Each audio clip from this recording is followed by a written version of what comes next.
Who is it? We're here for the show. Welcome to the Dinosaur Hour with me, John Cleese. I was married to a therapist. And you survived? I thought we were getting Hugh Laurie. Second best. You interviewed Saddam Hussein. What's that like? I was terrified. I'm playing strip poker with these three. Oh! No, thank you. My CDs need to be put in alphabetical order. Are you going to be problematic again? The Dinosaur Hour. Sundays on GB News.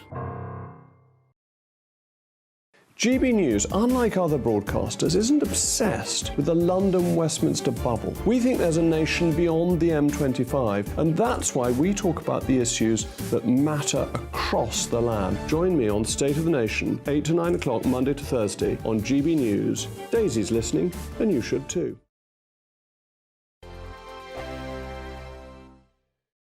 Join us every night on GB News at 11 p.m. for Headliners, which is 3 top comedians going through the next day's news stories, which is exactly what you need, because when the establishment has gone crazy, you need some craziness to make sense of it. Headliners. You don't have to bother reading the newspaper. We've got it covered for you. Every night at 11 p.m. and repeated every morning at 5 a.m. We won't send you to sleep like some of the other paper review shows out there. So join us 11 p.m. every night on GB News. The People's Channel, Britain's news channel. I think the most exciting bit for me is talking to people. People who I think are ignored often by the major news channels. We're going to give news they want to hear. There's a voice there that needs to be heard. I think there's a chance here for a diversity of opinion to be expressed, which you don't find elsewhere. It's really exciting. We don't hold back. We're free to say how decisions that are taken here affect us all around the country. Only on GB News, the People's Channel, Britain's news channel. I'm Michelle Dewberry, and I'm not here to tell you what to think. I'd much rather hear what you have to say. So, send in your opinions to gbviews@gbnews.com. Keep them clean, and you never know, I might read them out. With my panel here on Dubes & Co, we debate, we get stuck into the issues of the day on a show where all views are welcome, especially yours. GB News, the People's Channel, Britain's news channel.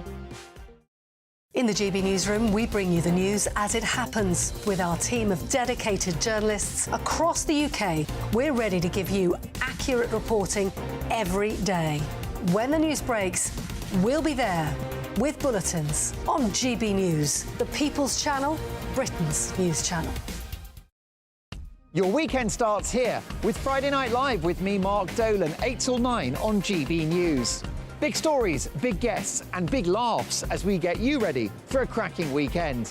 That's Friday Night Live with Mark Dolan. Fridays 8 till 9 on GB News. Bring your own drinks. The admission's free. Good afternoon, Britain. Good afternoon, Britain. Join us, Tom and Emily, to find out what's happening in the heart of Westminster and why it matters to you. Weekdays from midday, we bring you the most compelling stories from across the United Kingdom. And from your doorstep to our inbox. That's right, we want to hear from you. GB News, Britain's news channel. Big news, big debates, big opinion. Patrick Christie's Tonight is the week's biggest show. Every weekday, 9 to 11 p.m, we've got the inside track on the day's top stories. There'll be sharp takes you won't get anywhere else. We will set the news agenda, not just follow it, and I want to bring you along for the ride. Whatever it is, we'll have our finger on the pulse. It's news, but it's this close to entertainment. Patrick Christie's Tonight, 9 to 11 p.m, only on GB News, the People's Channel, Britain's news channel. GB News is Britain's news channel, and now you can support it. All you have to do is scan that QR code that's up on your screen right now, or you can go to gbnews.com/support and become a GB News member. You'll have fantastic benefits. We're also going to organise special events where you as GB News members can meet the presenters, the on-screen faces. Scan the QR code or go to gbnews.com/support. Thank you so much.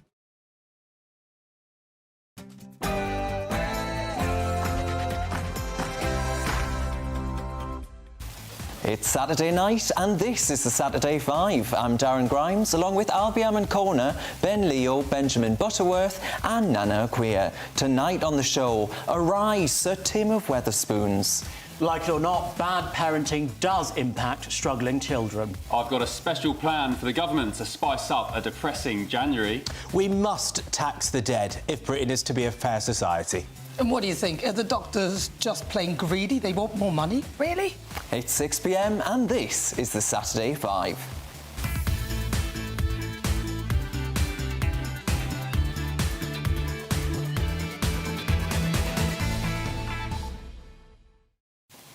Happy New Year's Eve, everyone, and welcome to the Saturday 5. This weekend, we're not just closing the chapter on another week, but we're slamming the book shut on an entire year. And blimey, what a script it's been, more plot twists than a season of EastEnders.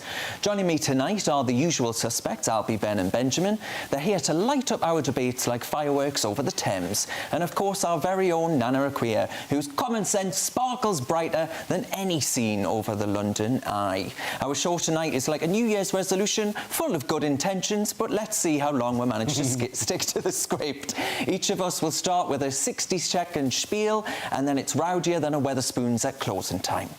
Don't forget, we want your opinions too, so fire them over at gbviews@gbnews.com. But before we launch into tonight's verbal illuminations, let's get the scoop on today's headlines from Sophia Wensler.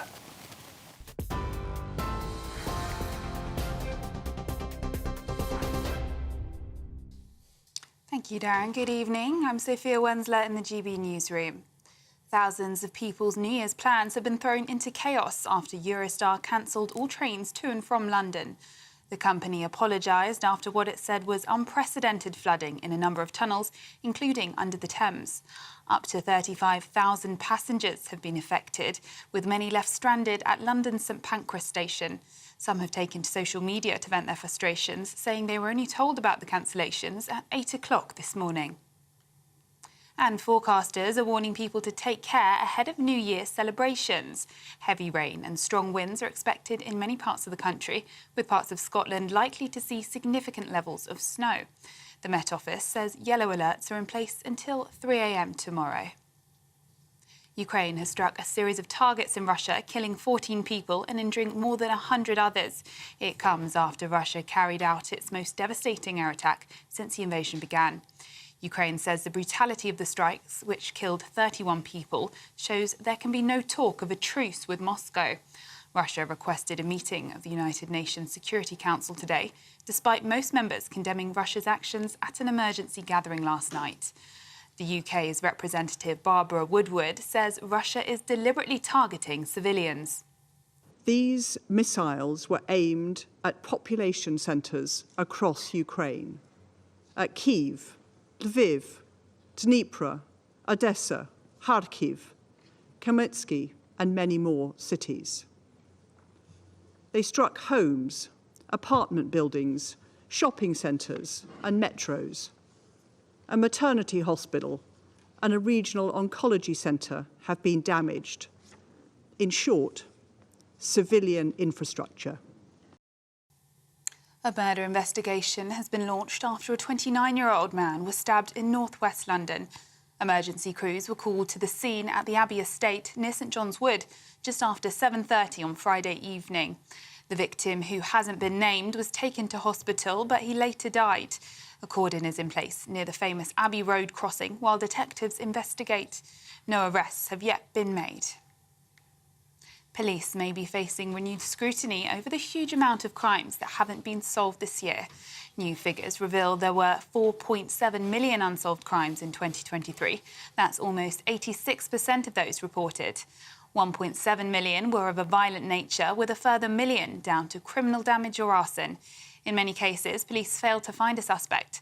Labour says the Conservatives' record on solving crime is disgraceful and has accused the government of letting criminals off and victims down. Shameless cronyism and a slap in the face to working people. Just two criticisms of Liz Truss's resignation honours list. Britain's shortest-serving Prime Minister has handed out 11 peerages to political allies, Tory donors and former aides, which amounts to around one for every 4 days in office. Labour says honours should be for public service, not rewarding Tory failure. Liz Truss resigned last October after 49 days amid economic turmoil sparked by her so-called mini-budget. Meanwhile, Dame Shirley Bassey has been given the highest award in the King's New Year Honours list.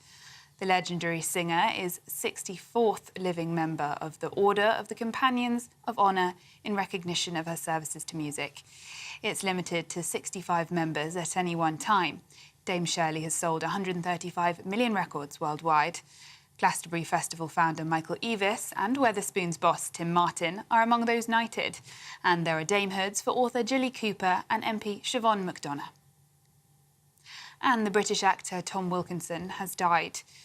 Born into a farming family in Yorkshire, he won acclaim for his role in the classic comedy The Full Monty. He was nominated for an Academy Award twice, first for the drama In the Bedroom in 2001 and again in 2007 for the thriller Michael Clayton. He took home a Golden Globe in 2009 for his portrayal of Benjamin Franklin in HBO's miniseries John Adams. His other credits include The Best Exotic Marigold Hotel, Batman Begins and Sense and Sensibility. Tom Wilkinson was 75. This is GB News across the UK on TV, in your car, on your digital radio and on your smart speaker by saying play GB News. Now it's back to the Saturday 5.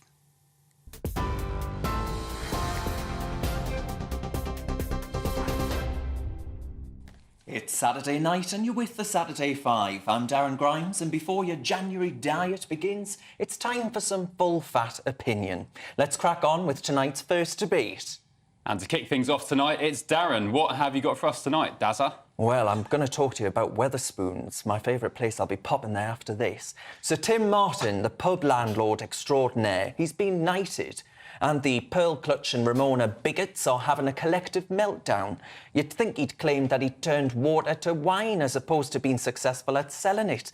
This NHS nurses account on Twitter, bless their hearts, they can't seem to wrap their heads around why a bloke who's made it possible to buy a pint in London for less than the price of a designer latte deserves a knighthood. Perhaps they're too busy navigating the labyrinth bureaucracy of the NHS to notice the real world outside. So Tim's not just running pubs, he's actually running social hubs in a society still reeling from state-enforced isolation. Places where real people can gather, places where the elderly can escape the cold and enjoy endless coffees without eviscerating their pensions, places where thousands of young people get a start in the working world.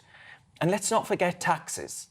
Wetherspoon has paid £5.8 billion of tax to the Exchequer in the last 10 years, contributing to the very institution that these snipers work for. Maybe that's why they're so upset. Maybe it's hard to face the fact that a proud patriot and Brexiteer is bankrolling their salaries. Had Sir Tim been an EU obsessive, he'd be lauded as a visionary, a sensible chap, the right sort. But because he had the audacity to back Brexit, he's suddenly the villain of the piece. It's as predictable as it is pathetic. In conclusion, folks, I say hats off to Sir Tim Martin.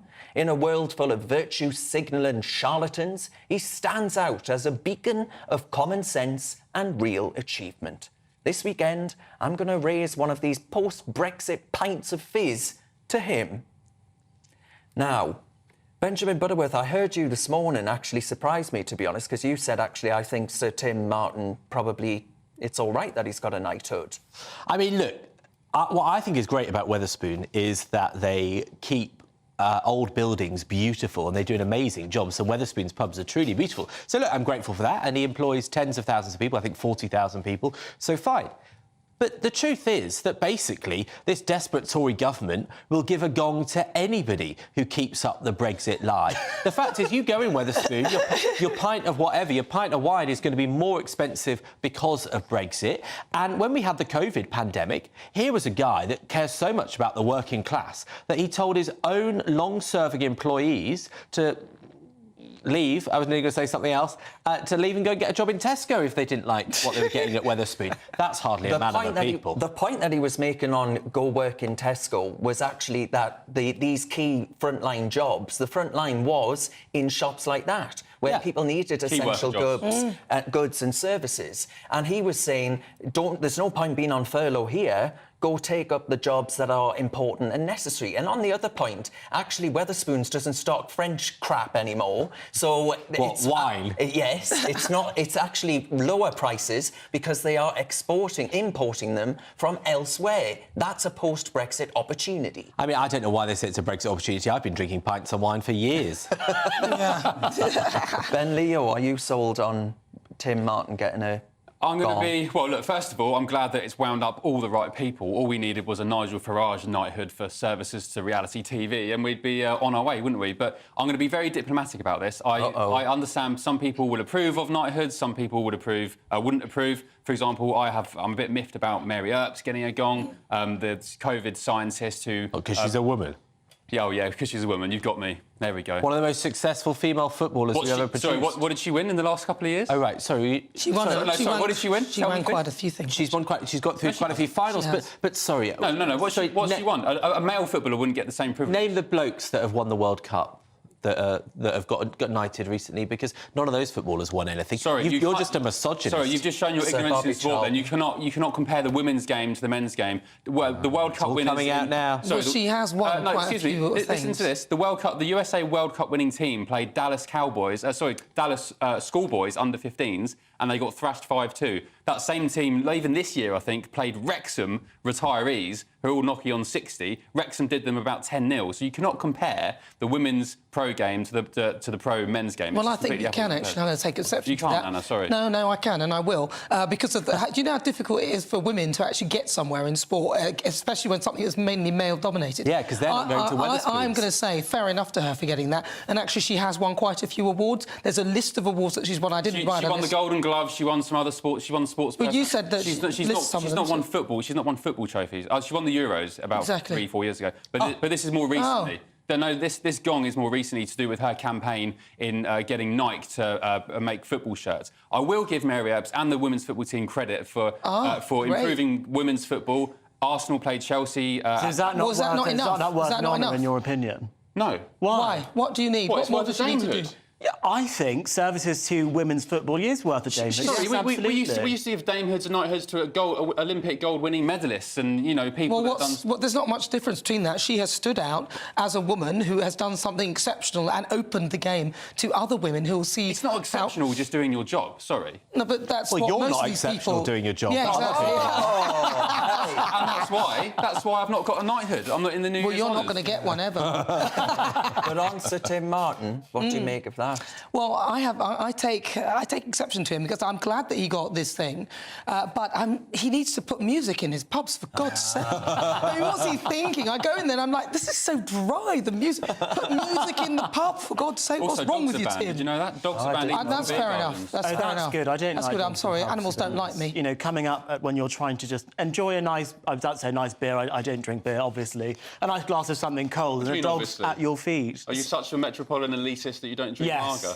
Yes. Exactly. Outed. Totally right there. I'll be on the original point. Yes. Because we veered somewhat off. Poor Mary, she's had a right go. But what did you make about Wetherspoons being a worthy recipient? Look, I think it is a worthy recipient. It's one of the most successful businesses in the country. So Tim Martin is obviously a very successful businessman. I appreciate he didn't vote in the same way that people wanted him during the Brexit referendum, but who cares? We've moved on from that. That'll be 8 years ago. Well, we clearly this haven't, summer. though. We need to move on from it because Sir Tim Martin is a worthy winner of this gong. I also think it was really good to see people like Sir Michael Eavis, who is, of course, the founder of Glastonbury, be honoured as well. Although I think the announcement, everyone thought he might have died or something. Yes, I thought when we were looking at it.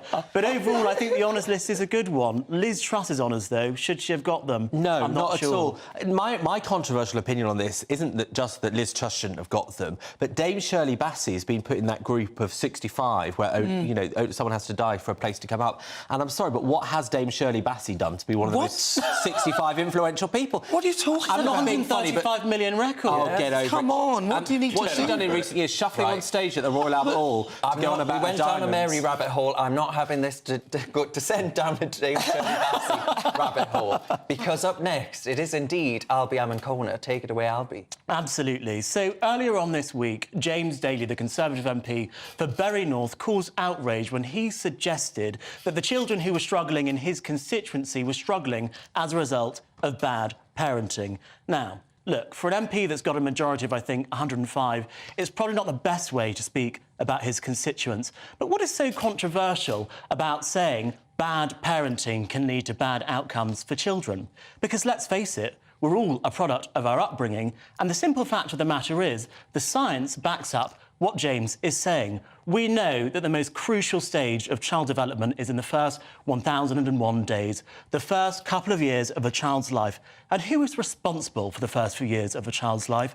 The parents. We've got to start talking about parents, family structure and geography, because these issues are the key issues when it comes to childhood development and childhood outcomes, and we simply cannot wish that away.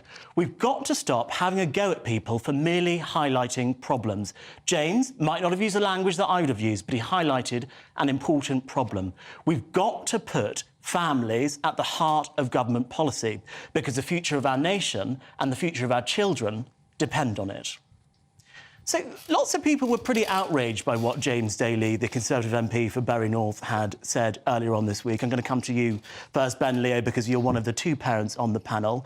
Do you think it's controversial to say that bad parenting leads to bad outcomes for children? No, I think he was quite right, and anyone who cries in objection is just being a bit of a snowflake, to be honest. Where else is a child going to learn about manners and decorum and how to behave other than at the home? Or in the home, rather. You've got parents who these days, unfortunately, just dump their kids in front of Netflix, feed them sugary rubbish for tea. I remember even when I was at school, in primary school, you had some kids coming in for breakfast, eating crisps for breakfast. So, unfortunately, we have probably a myriad of issues which culminates in bad parenting. One being you've got kids having kids, and two, you've got parents who don't break the cycle from their own poor child, I was about to say rubbish, but poor childhood, because actually bad parents, it's most of the time not their fault. They're just repeating behaviour that they've seen from their parents in childhood. And actually, if you drill down, you'll probably find that their parents also grew up in the same way. So, no, I completely agree with what he says. A child learns from their parent, and yeah, the only way to behave is by teaching them right from wrong. And Nana Akua, what do you say to people on the left who will say the reason it's more difficult to be a parent today is because George Osborne cut the Schule Start scheme? Well, I don't think that's necessarily true at all. There's so many factors as to why it's difficult being a parent today, and one of them is the childcare aspect of things, and also just the fact that there are fewer people actually having children in this country, and it feels like the facilities just aren't there for parents. So, and also things like school starts at like 8:43 or 8:45 and ends at 3. Most people are still at work, so I think the whole structure of the education system doesn't really help much either. And in terms of parenting, I think there's too many distractions these days, and parents are busy because we've all got to go out and work. So, seeing as we've all got to go out and work, then you can't spend as much time with your kids. And I think a lot of parents feel guilty about that, and then they're told they're bad parents because of it. And I don't know, I think obviously bad parenting is not a great outcome for the children, but I don't think that the parents are fully to blame because of that. I think there's loads of other factors. There are other factors. Well, a lot of people say, Benjamin, parents can't spend time with their children because they've got to work such excessive hours, and the reason they've got to work such excessive hours is because the cost of living is so high, and the reason the cost of living is so high is because the cost of housing is so high. So what can the government actually do to solve this problem instead of just throw money at the problem? Well, first of all, I think the reason that this feels appalling as a comment, when obviously there's truth that bad parents are going to have bad kids potentially, is that this is an MP speaking. So I don't really think it's his job to throw around insults. It's his job to come up with answers to make it more easy for lots of parents to do it. But I found this a really interesting question because, you know, I've talked about this before, but the first 1,000 days of my life, I lived with my 2 heroin-addicted parents in a council estate who were violent and drug dealers, and they've been to prison for both of those things. And then I was taken in by my grandparents who were successful and calm, and that changed the entire course of my life. So if there's not evidence there that good parents can completely transform from bad parents, you know, I think I'm living proof of that, although some viewers might say I've not turned out that well.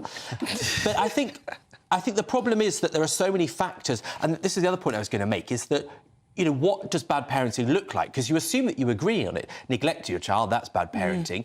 But I also actually think that controlling helicopter parents, pushy middle-class mums that try and control their kids, don't let them be themselves, you know, push them to work hard but in a way that's actually really damaging to them. I think that's also bad parenting when they're overzealous. Great point.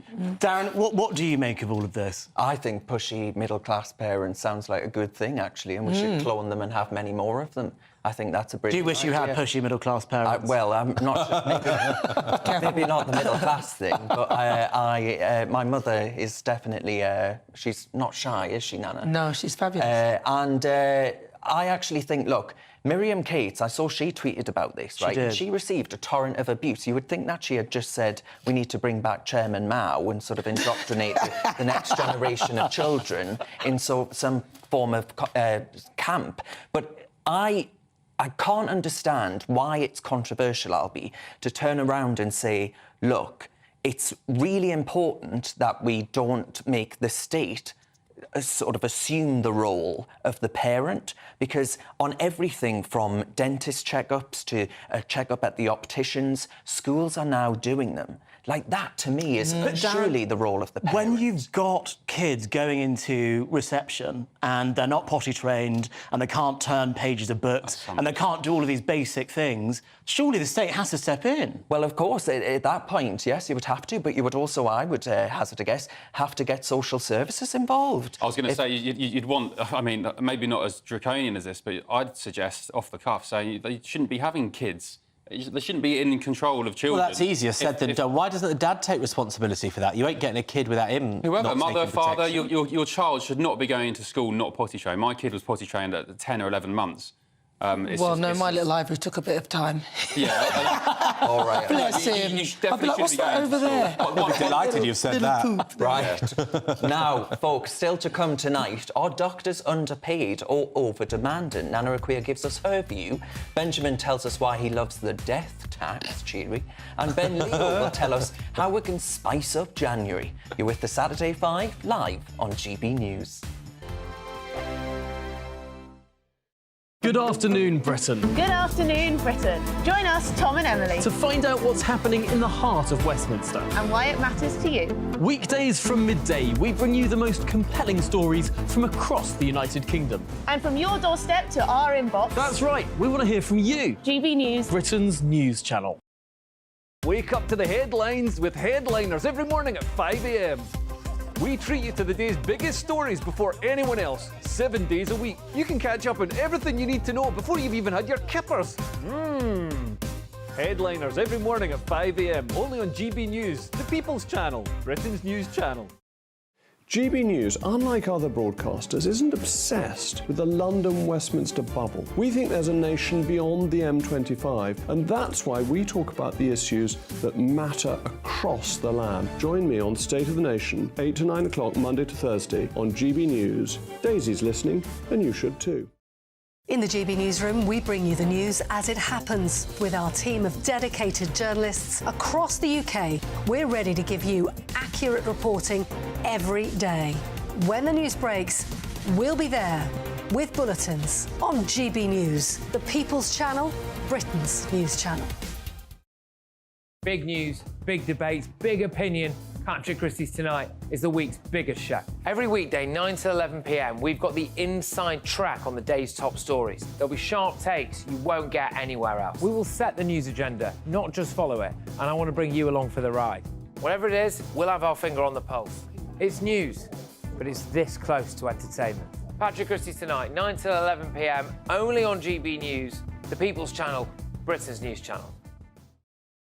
Your weekend starts here with Friday Night Live with me, Mark Dolan, 8 till 9 on GB News. Big stories, big guests and big laughs as we get you ready for a cracking weekend. That's Friday Night Live with Mark Dolan, Fridays 8 till 9 on GB News. Bring your own drinks, the admission's free. tired of the usual focus-tested, pre-prepared Westminster runaround? Well, so am I. So you want higher taxes? Is your department to blame for this? Are you rethinking this policy? Every Sunday at 9:30, I'll be sitting down with those in power to get the truth about the issues affecting you. Let's be honest, we've known about the cost pressures of this project for years, not months. That's the Camilla Tominey Show, a politics show with personality. On GB News, the People's Channel, Britain's news channel. I'm Andrew Doyle. Join me at 7 o'clock every Sunday night for Free Speech Nation, the show where I tackle the week's biggest stories in politics and current affairs with the help of my 2 comedian panellists and a variety of special guests. Free Speech Nation, Sunday nights from 7 on GB News, the People's Channel, Britain's news channel.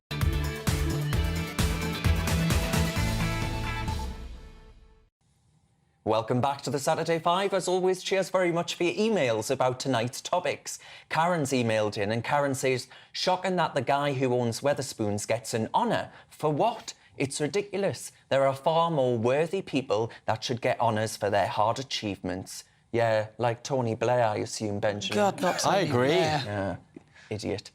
Another said, fair play to him. I agree with him being awarded. He gives lots of people jobs, needs music, though, Yeah, he agrees with I'm Nana. with him. I hate pubs without music. And on bad parents, Elizabeth's written in and says, if James Daly is so concerned about the poor parenting in this country, why does he not tackle Mr Hunt about his eagerness to get all mothers back to work?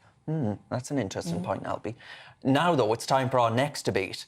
In life, folks, you can only trust 3 people. Your doctor, your lawyer and your Nana. And tonight, we've got our very own Nana talking about doctors. And if she goes too far, folks, we might need a lawyer. Take it away, Nana. Well, listen, this is how I feel about it. Striking doctors are just plain greedy. I mean, come on. When have you ever said to your parents, you know that £10 pocket money that I have earned for doing pretty much, well, a bad job as your child? Well, that needs to go up by 35%. I mean, my parents would have just laughed in my face. I'm sorry, but junior doctors, but some of you aren't even that great at your job, let's be honest. Honestly, how many mistakes are these people making? They might argue that it's because they are overwhelmed, understaffed and underpaid. Well, join the club, so is everybody else. You knew the pay structure, that you get badly paid at first in exchange for a golden pension and higher earnings later on as you grow in experience. I mean, that's the job that you've chosen. In TV, right, most of us are lucky if we get a good job. The competition is high and the risk of not getting there is immense. I mean, one time, I was even an in-store demonstrator selling knives in High Wycombe. I remember this woman coming up to me and saying, "You're too good for this." And it was so humiliating, but I did what it took to get where I wanted to be. A pay rise, yes, but 35%? Are you on crack? Now, the consultants are the ones that I really can't get my head around, on a salary of over £100,000, and they want more because it hasn't gone up in line with inflation. Well, I think inflation is around about, what is it? Is it coming to 2% now? Honestly. We were told not to go to our GP if we could possibly help getting sick over Christmas, so just try and control when that happens. I mean, I'm disgusted with my GP. I had to fill in an online form just for a referral to go to a private, after they failed to give me the correct diagnosis and medication. All I wanted to do was go private and get out of their clutches. I said as much on the form, actually, is probably why.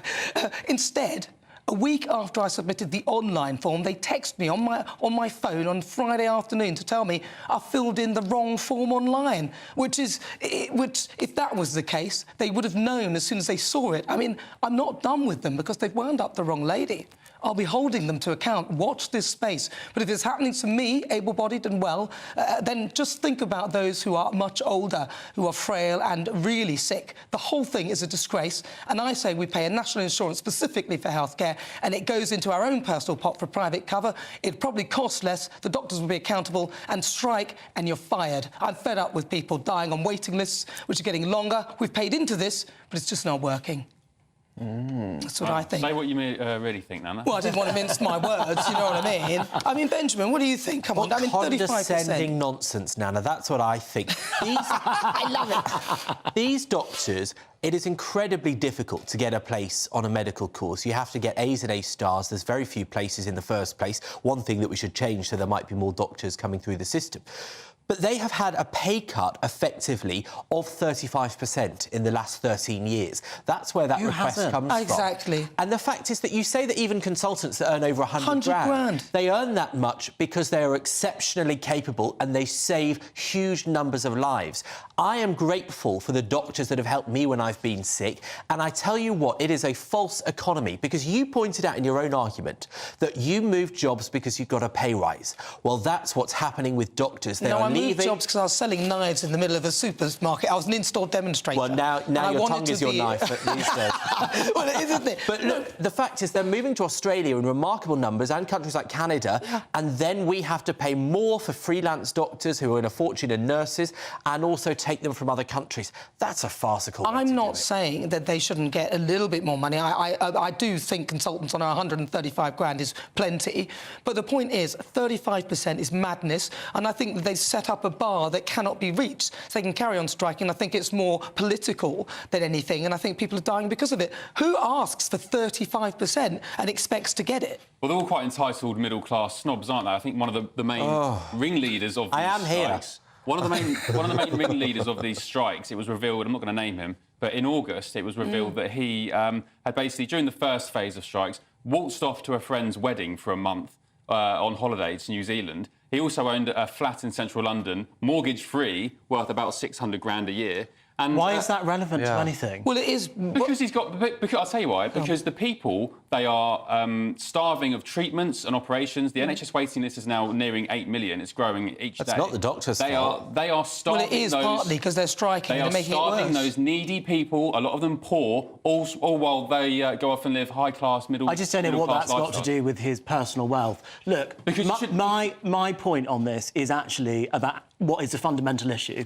You speak about people going to Australia and to Canada who don't have a national health service Exactly, it's not the same. that we do. Why are we flogging this dead horse, which is NHS? Why don't we just copy what they do in Australia and what they do in Canada so that we have a better health service here? Well, I don't know about Canada. It's pretty much the same, to be honest. Well, you understand my point. Australia, Singapore, etc., where there is this, the European social insurance healthcare model, as opposed to this taxpayer-funded NHS bucket of money, which just goes on and on and on. Pace. But Darren, what do you think? Well, I think what you were saying in your remarks there about it's people like Benjamin, basically, who are using the NHS as a way to bring down a Conservative government, and actually they're putting people's health at risk. That's right. They're putting lives at risk.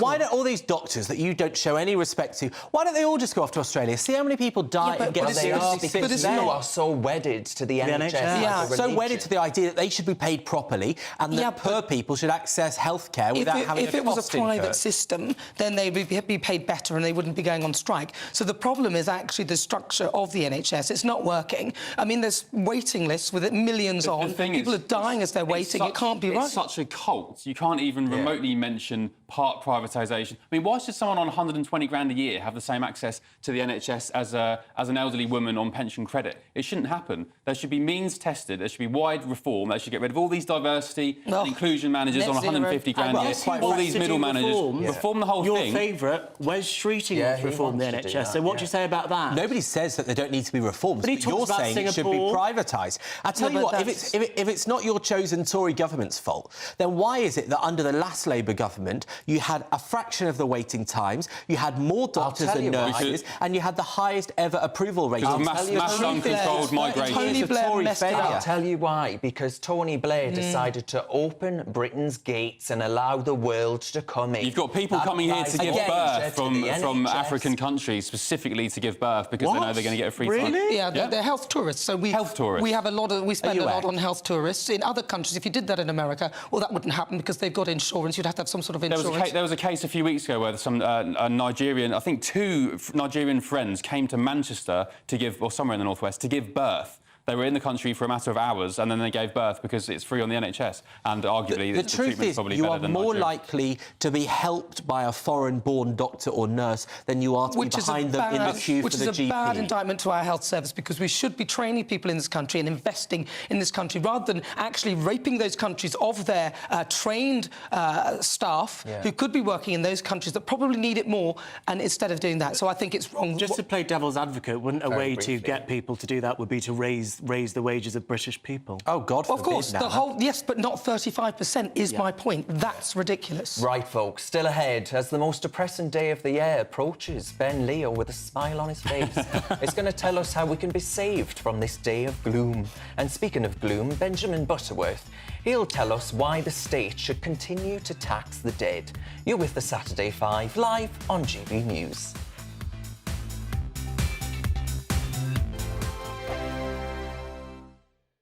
Your weekend starts here with Friday Night Live with me, Mark Dolan, 8 till 9 on GB News. Big stories, big guests and big laughs as we get you ready for a cracking weekend. That's Friday Night Live with Mark Dolan, Fridays 8 till 9 on GB News. Bring your own drinks, the admission's free. Wake up to the headlines with Headliners every morning at 5 a.m. We treat you to the day's biggest stories before anyone else, 7 days a week. You can catch up on everything you need to know before you've even had your kippers. Headliners every morning at 5 a.m, only on GB News, the People's Channel, Britain's news channel. In the GB Newsroom, we bring you the news as it happens. With our team of dedicated journalists across the UK, we're ready to give you accurate reporting every day.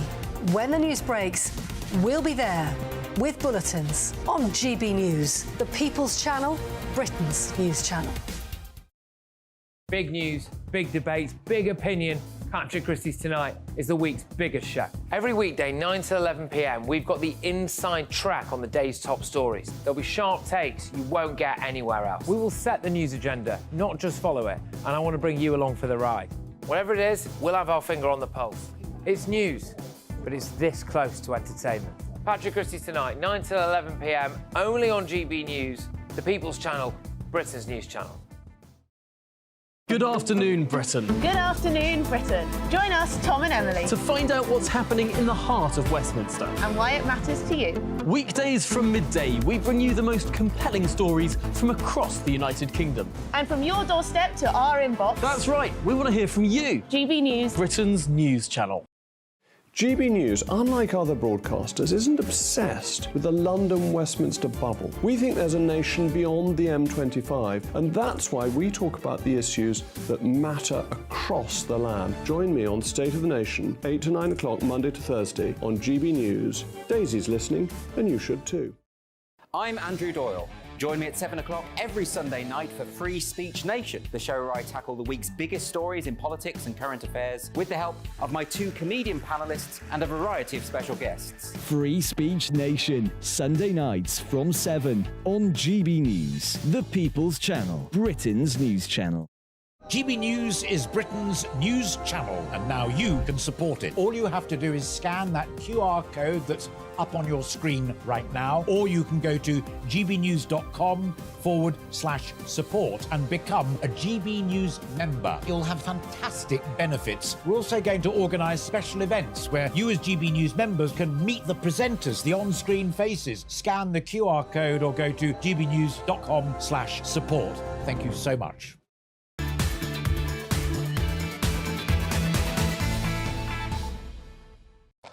Welcome back to the Saturday 5, where we have all now entered negotiations for a 35%. Yeah. Now, as always, thanks so much for your emails. Mark has emailed in, and Mark says, remember, it was the BMA, it's the British Medical Association, who have fuelled the doctors' strike, action and greed. And Paul has written in and said, honestly, I would reduce their salary. Oh, well. Now, it's time for our next debate. Up next, it's Benjamin. And Benjamin's going to tell us why he hates old people again. Benjamin. Well, the impartiality shines through, Darren. Rishi Sunak is reportedly considering scrapping or cutting the inheritance tax paid when it comes to his budget in March. Now, inheritance tax is paid at 40% over £500,000, or if you're a couple, over £1 million for those people inheriting. Polls show that most people think they will pay inheritance tax, and most people dislike inheritance tax. But the truth is that only 4% of estates actually pay it. And the vast majority of the £7 billion raised from inheritance tax is from the 1% wealthiest people in British society. So this would be a huge tax cut for the very wealthiest families in Britain. if that's going to be one of the last things that the Tories do before they kicked out, then doesn't that tell you a lot about their priorities? I mean, look, we've got the highest tax burden that there has been in 70 years in Britain. My God, when Rishi Sunak finds out who did that, he's going to be furious. And that's why I think it would be so appalling for one of, frankly, his last acts of Prime Minister to cut inheritance tax. Because when workers are paying so much of their income in tax thresholds, the idea that he would give a payout to multi-millionaires and billionaires would be an ugly insult. And let's remember, the only reason Sunak's in Downing Street is because a lot of voters in places like the North East turned Tory for Boris Johnson's version. Now, how many people in the North East are going to benefit from a tax cut for people leaving more than £1 million behind? Not many. That's why Sunak should not drop inheritance tax. Now, Albie, what do you make of this? So I'm in two minds on inheritance tax. I think on the one hand, it is double taxation. We're taxed throughout our entire lives. We're taxed on all the different things that we buy, and then we're taxed in death as well. But then, on the other hand, it is a tax on people who have passed away. And actually, would I rather there were other taxes which were cut that working people were paying, perhaps income tax, for example, could VAT come down if inheritance tax was higher? So I'm in two minds on this issue. I can certainly see why people are pro-axing inheritance tax, but I can understand why people are pro-keeping inheritance tax. Dad, having sold all those knives, you're worth millions now. I am, yes. You know it, yeah. People just tuning in on our Yes, I was the in-store demonstrator. It was a very sad time in my life. Do you have to do a demonstration? Do you think it's fundamentally unfair that there is this, what some people would call a second tax on your way out? I think it's disgraceful. These people have paid tax. It's the principle of it, right?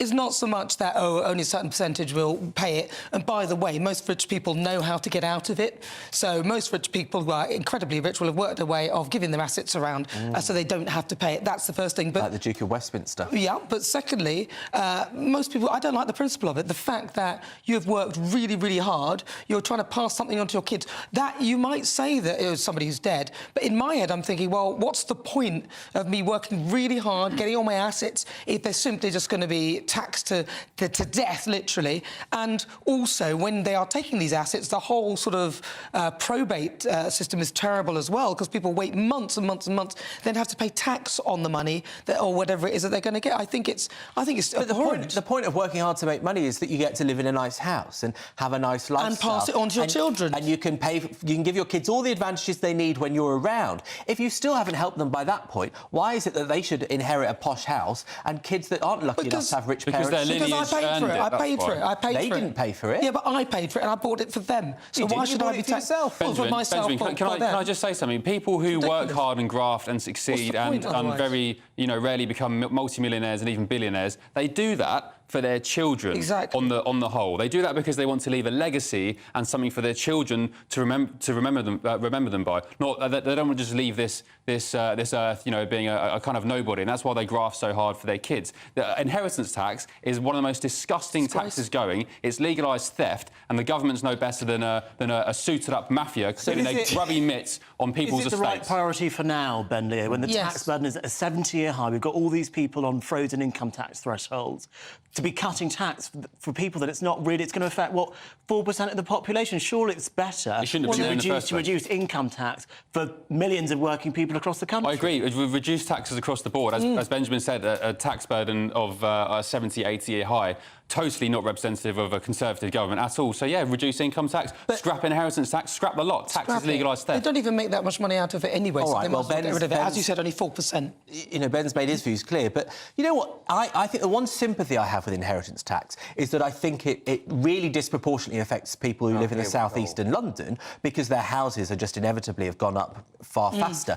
Darren, you're from the northeast. What do you make of it? Well, I actually think that you have a really vindictive streak when it comes to old people. I think you've got a real problem with older people. I really, really do. I cannot for the life of me understand why you don't look at the struggle that people went through in the 1970s. What, to have £1 million house? Inflation sky high. They worked hard, and during the 3-day working week in this country, thanks to your lot that are going to get in again. Tell me, how many people in your town you grew up in would benefit from this? Well, I have no idea. Come on, how many do you think? Durham? How does he know that? That's a silly question. No, it's not a silly question because the answer is clearly going to be about 0. You don't right? know that, because though. Where are you getting your stats How many from? millionaires are in County Durham? Yeah, but you don't. No, I'm sorry, but you've just insulted the people of your hometown so much because you're saying that people who worked hard are going to pass it on. I tell you what, I think people in the north, where the houses haven't gone up to these crazy prices like London, they worked hard. They have increased at the same rate. They have, though.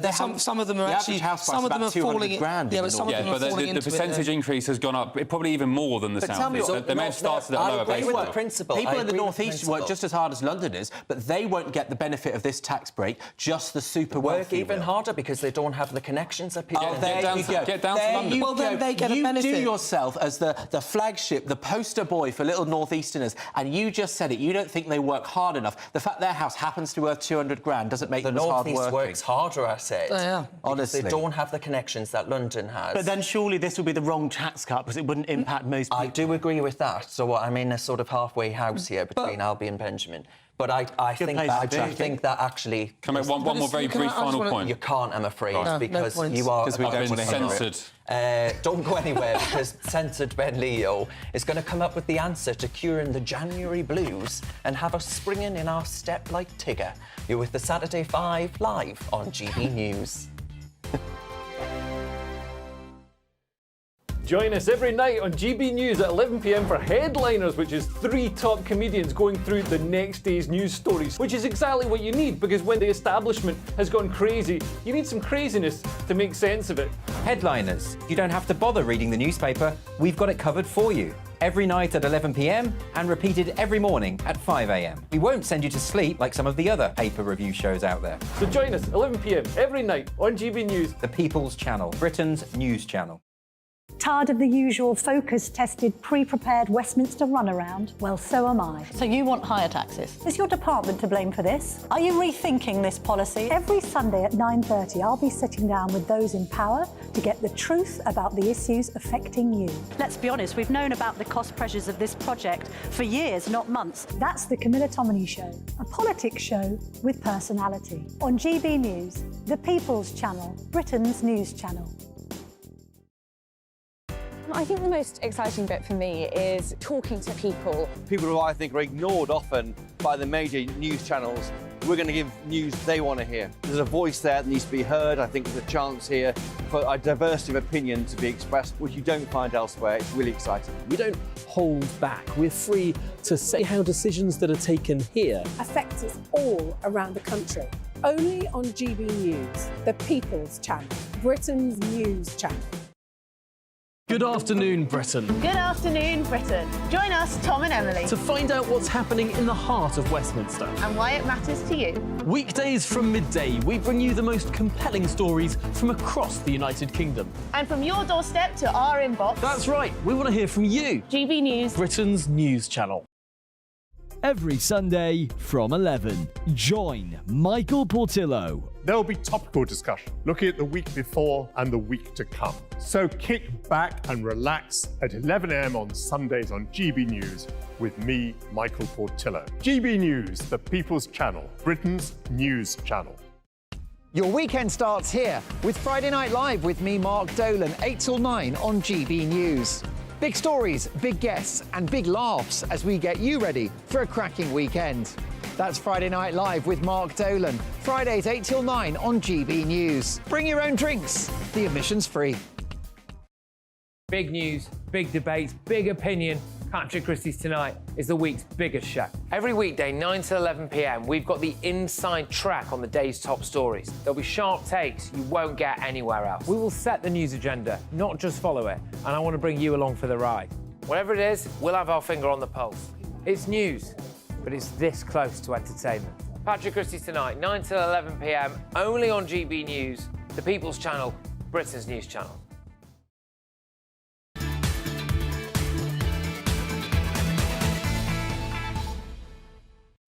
Welcome back to the Saturday 5. As always, cheers very much for your emails. Sarah has written in, and Sarah says, I keep hearing about the 4%. I'm one of the 4%. I've been paying a mortgage since I was 19. My apprentice son and schoolgirl daughter will need to find £60,000 to stay in their home. Having had cancer, it's a real concern.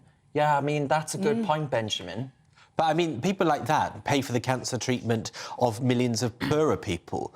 You know, that's how taxes work. I think that's an unreasonable I think argument. a valid point has been raised. Right, now it's time for our next debate. Last but not least, Professor Ben Leo has the cure to January blues. Take it away, Ben. Professor, thank you, Mr. Grimes. Now, look, I don't know about you, but I reckon January is the most depressing month of the year. Christmas is over, the positivity of the new year is wearing thin, and we wake up when it's dark and we go to sleep when it's dark. So the concept of sunlight is a distant memory, and quite frankly, the weather is in the gutter alongside our moods. Scientists reckon the most depressing day of the year falls on the third Monday of January, which next month would make January the 15th our official Blue Monday. So the formula for Blue Monday, being the worst day of the year, is comprised of 7 variables: weather, debt, your monthly salary, time since Christmas, the time since falling off the wagon when it comes to your diet, smoking or the booze, or anything else, low motivation levels, and the need to take action.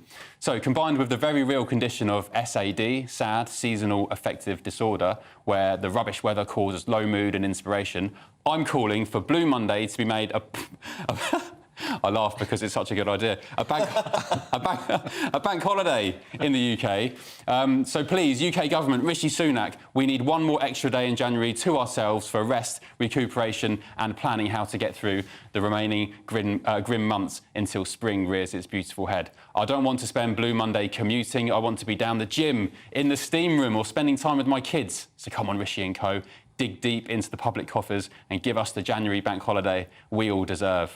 Benjamin, good idea? Look, may I be the first to say that I would encourage you to have many more days off. Why turn up at all, Ben? I absolutely support you not turning up to work. Look, the truth is, you know, January is a bit of a miserable month, but I feel the problem is that everyone gets into the mindset that it's miserable and then it takes hold. I've actually booked a holiday for mid-January. There we go. In order to avoid it. Where are you going? That's the thing. You've got annual leave. Use it. Yeah, but not everyone has annual leave. Not everyone has... Everyone has annual leave. No, they don't. Well, people don't Some work. people are Self-employed people. Well, look, I will be the evil capitalist on the panel. Bank holidays actually cause an economic hit for the country. We already have a bank holiday in January, New Year's Day. We don't need another one 2 years later. Also, 2 weeks later. Yeah. If we were going to have another bank holiday, we'd have it towards the end of the year, before Christmas and after the August bank holiday, because that's the longest period between bank holidays. But I don't think we need another one. I don't think we need another bank holiday either. I'm going to be like... Does anyone agree with me here? I think surely you... This is about the third week running where I've done my monologue and nobody... I've had 4v1. But you love the sun, right? So why wouldn't you want a bank holiday in the summer? Who wants to sit in their Why house? do you want to sit in January? I want bank holidays in the summer, I want them in the winter, I want them in the autumn, I want as many bank holidays as possible. I couldn't care less. My argument is that if you invest a little bit in the health and the well-being of people's mentality and their physicality, then you wouldn't have so many sick days. But you just have more days to be sitting in your house thinking about how woe is me. No, You're better off keeping yourself busy and doing stuff. No, as I said in my monologue, I'd be down the steam room, I'd be training in the gym, just like your walking on the resolutions, I beach. doubt it. I'll do you a deal.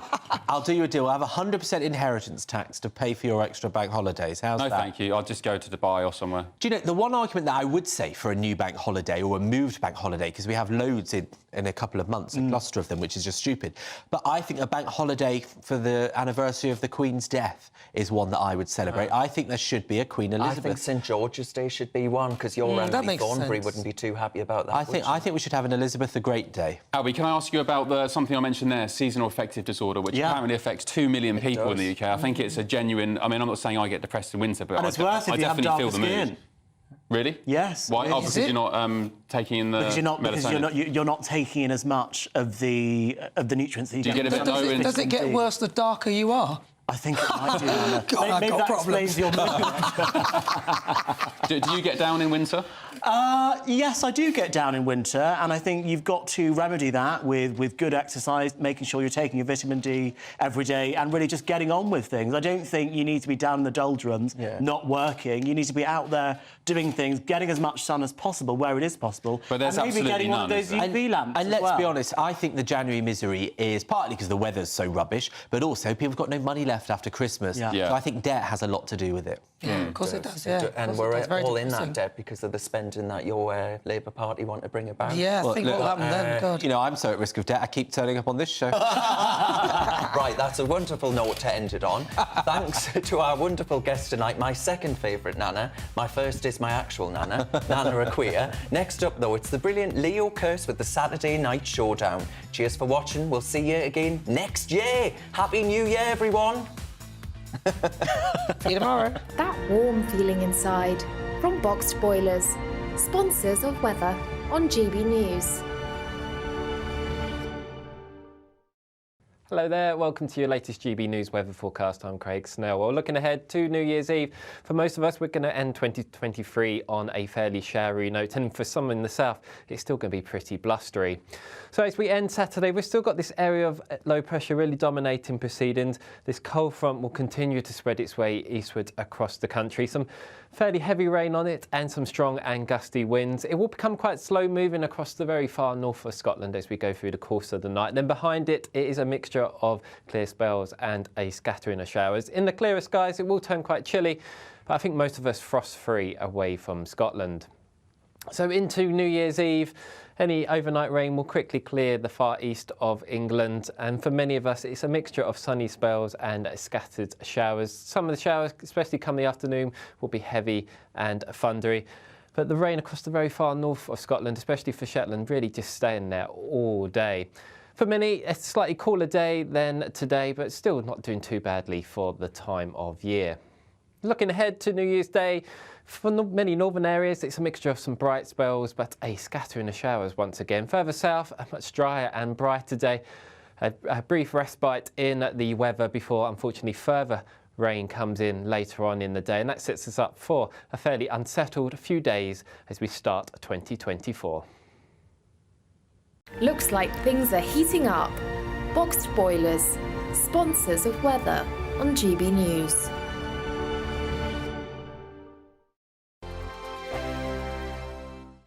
What you get for breakfast is something that, if we do our jobs right, you will wake up to news that you didn't know the night before. It's a conversation. It's not just me and Eamon. We want to get to know you, and we want you to get to know us.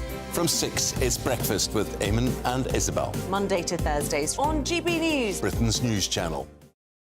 Have a great Saturday night with me, Leo Curse, on the Saturday Night Showdown. It's a crazy world out there, so come and make fun of it with me, my panel of comedians, and a couple of people who actually know what they're talking about. This Saturday Night Showdown is your front row ticket to the clown show every Saturday, only on GB News, the People's Channel, Britain's news channel. Your weekend starts here with Friday Night Live with me, Mark Dolan, 8 till 9 on GB News. Big stories, big guests and big laughs as we get you ready for a cracking weekend. That's Friday Night Live with Mark Dolan, Fridays 8 till 9 on GB News. Bring your own drinks, the admission's free. Now then, Lee Anderson here. Join me on GB News on my show, The Real World, every Friday at 7 p.m. I'm not eating bloody cat. Are you Delicious. mental? Open your mouth. OK, here comes a train. Reminds me of the scene in Singing in the Rain. Adam, is that a good one? Whoa! Join me at 7 on GB News, Britain's news channel. Good afternoon, Britain. Good afternoon, Britain. Join us, Tom and Emily, To find out what's happening in the heart of Westminster. and why it matters to you. Weekdays from midday, we bring you the most compelling stories from across the United Kingdom. And from your doorstep to our inbox. That's right, we want to hear from you. GB News, Britain's news channel. I'm Andrew Doyle. Join me at 7 o'clock every Sunday night for Free Speech Nation, the show where I tackle the week's biggest stories in politics and current affairs with the help of my 2 comedian panellists and a variety of special guests. Free Speech Nation, Sunday nights from 7 on GB News, the People's Channel, Britain's news channel. In the GB Newsroom, we bring you the news as it happens with our team of dedicated journalists across the UK. We're ready to give you accurate reporting every day. When the news breaks, we'll be there with bulletins on GB News, the People's Channel, Britain's news channel. Wake up to the headlines with Headliners every morning at 5 a.m. We treat you to the day's biggest stories before anyone else, 7 days a week. You can catch up on everything you need to know before you've even had your kippers. Headliners every morning at 5 a.m, only on GB News, the People's Channel, Britain's news channel. GB News, unlike other broadcasters, isn't obsessed with the London-Westminster bubble. We think there's a nation beyond the M25, and that's why we talk about the issues that matter across the land. Join me on State of the Nation, 8 to 9 o'clock, Monday to Thursday, on GB News. Daisy's listening, and you should too.